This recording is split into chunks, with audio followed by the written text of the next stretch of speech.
you're probably now not going to run for Tory party leadership or Lib Dem. So your university years, were you a wild student? No, I was obsessively hard-working student because the world I was in, the theatre world, that sort of whole area, a bit of footlights and that sort of thing, was had to be fitted in around everything else you did. So we didn't do everything else as much as we should have done, but I was frightened enough to feel the necessity to get a degree and do well enough. I hadn't forgotten about that. But every spare hour of the day until sort of 1 o'clock in the morning was spent fiddling around with amateur dramatics. So wild, yeah, there was quite a lot of drunkenness, as it were, but not sort of like rebelliously wild, I don't feel, unfortunately. And relatively early on in your life, you stopped drinking, didn't you? And that was just a decision to just stop? Well, I was brought on by two things.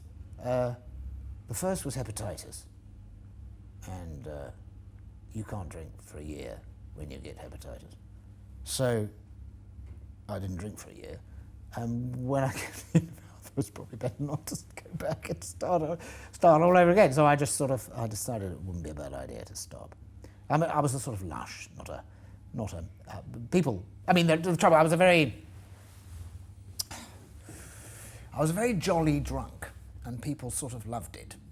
And I found it very weird when I stopped, how I lost a lot of friends and did a lot of, and I drank to be sociable, and it was good. But I just realised that I was drinking too much. But there obviously in show business there are a lot of people who were alcoholics and stopped, but you weren't.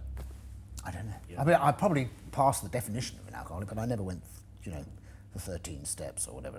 And I think they do a fantastic job for people, but I didn't really require that. And now it's so long ago that there's a very aggressive actor, I'm not going to mention, but he'd been around for quite a long time. Two aggressive actors, I can think of it. I've been hanging around in this sort of company for quite a long time, playing cards and various things like that. And he met me one night in a Groucho with a friend, and he said, have a drink. And I said, well, I'll just have a fizzy water. No, have a proper drink. As people, hard men, like to do. And I said, no, I'm fine, I'll just have a fizzy water. He said, have a proper drink. So I said, look, I don't drink. And he was really annoyed. He was annoyed because he hadn't noticed that I didn't drink. So over the last 20 years, it's never been, it's never stopped me doing anything or hanging out with people or going around, although it did for a while. You stop drinking, and for 10 years you don't want to go to a pub. Then you go to a pub and it's sort of all right. And do you miss it at all? No, not anymore. No, not at all. No. I don't even notice it, really. It doesn't impinge in any way. I didn't to begin with.